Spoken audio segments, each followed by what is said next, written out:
Birleşen Milletler Gurulmasynyň New Yorkdaky geçirilen durnukly ösüş maksatları ýygnanyň çäginde 2022-nji ýylyň 19-njy iýuluna ECOSOC Türkmenistan raýatlarynyň hukuklary we azatlyklary adly ýörüýte maslahat berici statusy bolan gurulmanyň agzasy Dawud Kärimow bilen Türkmenistanyň Birleşen Milletler Gurulmasynyň dolu ıhtiýarly wekili Sultan Ataýewiň arasynda duşuşyk geçirildi.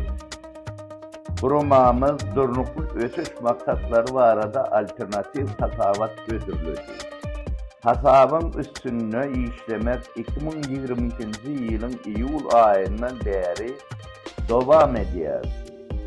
Ýygnagyň aýratil bellemeli ýeri Türkmenistanyň hökümetiň wekili bilen adam hukuklary gurulmasynyň arasyndaky bu gepleşiň garaşsyz Türkmenistanyň taryhyna ilkinji elek bolup geçirilenligidir.